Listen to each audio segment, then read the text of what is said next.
What's going on, Ragnarok Zero players? So I asked my AI agents to actually go through my Ragnarok Zero global database, midgardhub.com, and figure out what monsters are probably the most reliable and the most Zeny efficient to farm as a low-level player, like up until level 40, something like this. So as a first job, so whenever the server launches, I want to know what monster do I farm to make the most Zeny in Ragnarok Zero Global. Now, disclaimer, he does not take into account items as in gear that has affixes on it. Unfortunately, I did not specify that in the thing. I only specified raw Zeny making without the random options thing and the whole thing. I personally think farming raw Zeny at the very beginning is not the greatest idea. You probably should do... I made another video on stuff that I want to farm, and then I suggest that you should farm.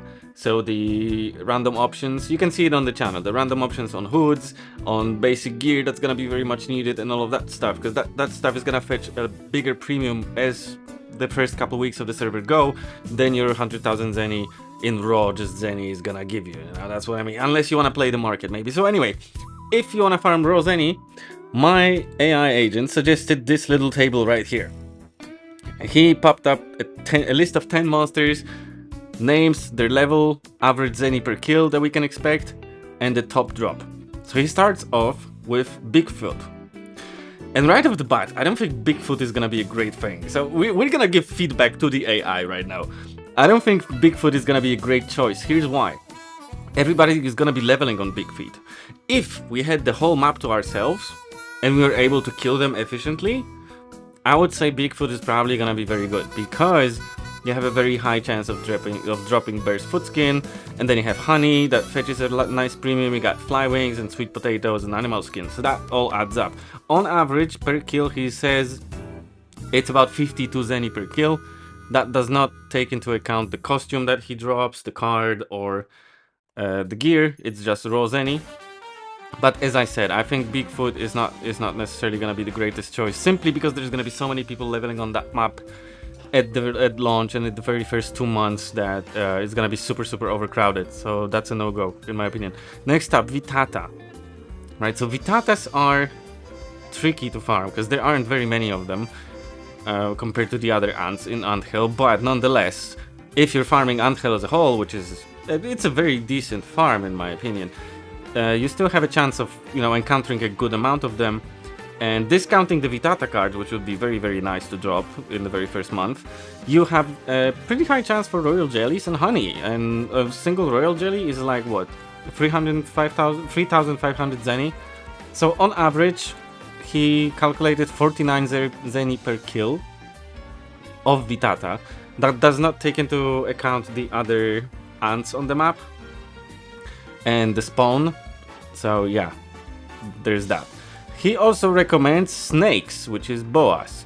And I think Boas are gonna be something that I would leave my character on. Like spores and Boas, simply because they drop strawberry. Like he says, on average you can get 47 Zeny per kill, but that accounts for the NPC sell price of the strawberry, which I wouldn't sell to NPCs. If I was farming strawberries, I'll be selling them to players for, you know, a lot more Zeny than that.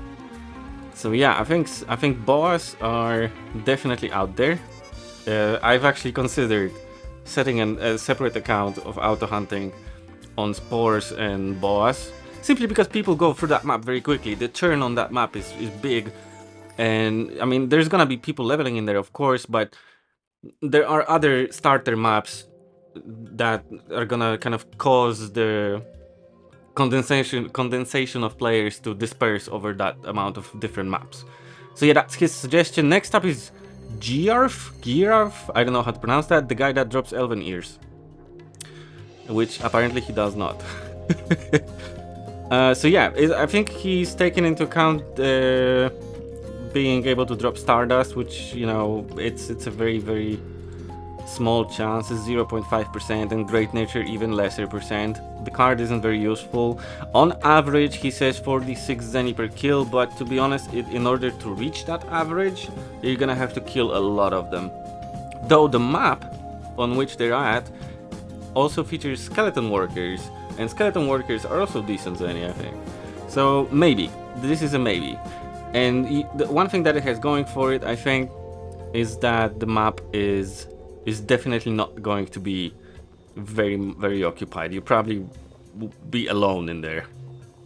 Next up, he says caramel.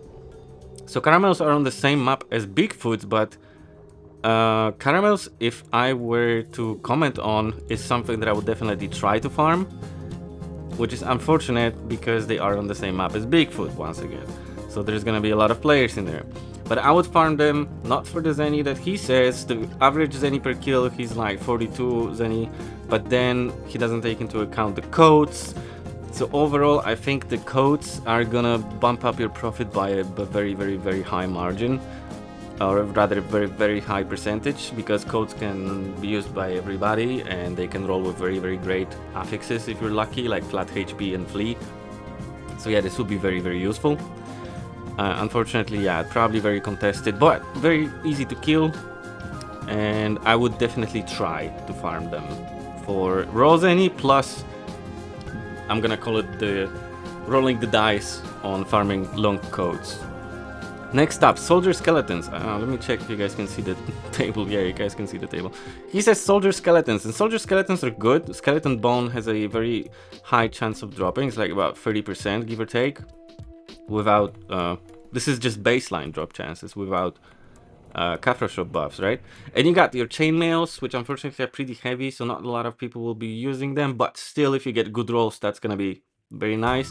But roll Zeny is very cool. Skeleton's bones don't weigh a lot. You get fly wings as every other monster. You get red herbs, which you can use just to heal yourself while auto hunting. And you are on the same map as archer skeletons. So that kind of bumps up the whole idea a bit more. Again, Pagan Dungeon 2 is probably gonna be a lot more contested than some of the other maps, but still probably not nearly as much as Bigfoot. So I would say this is probably a good pick. I'm gonna like tag these with yellow, with green. Things that I agree with are probably gonna be good things to farm Zeny, just even raw Zeny. Next up, yo-yos. Now yo-yos, I never really farmed yo-yos. What does he say? He says monkey tail and cacao. Monkey tail 45% chance. Average Zeny 38 Zeny per kill on average. So cacao is like 4.5% to drop. But yo-yo dolls also drop. But it's like cartons drop. I wouldn't count on it. Bananas, monkey tails, maybe the sword. The sword is kind of bad, unfortunately. You know, you don't really want to be using this sword for anything. And it's a weapon level 2.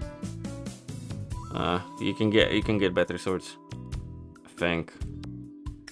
Maybe. This is a maybe. This sounds like a I'm gonna put it, it's like a orange thing. Orange background. Yeah, this is a maybe.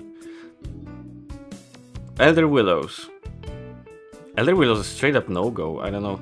He didn't take into consideration monster skills. Elder Willows are gonna mess you up with fireballs. You will be dying. The map is very populated with monsters. There's a lot of them.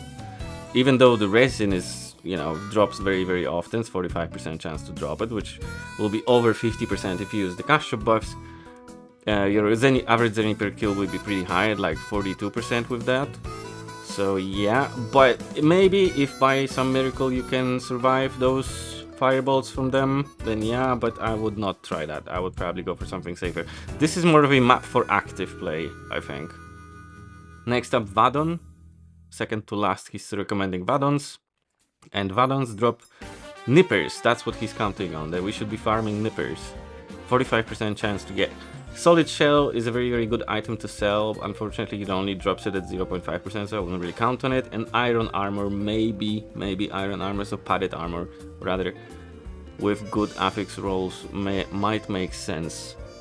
Though the map also features marinas, hydras, and planktons, right? So the map is probably pretty good. I would say Vadons are probably gonna be good for that. There aren't a lot of very good equipments on that map, but just for Zeny, probably very good.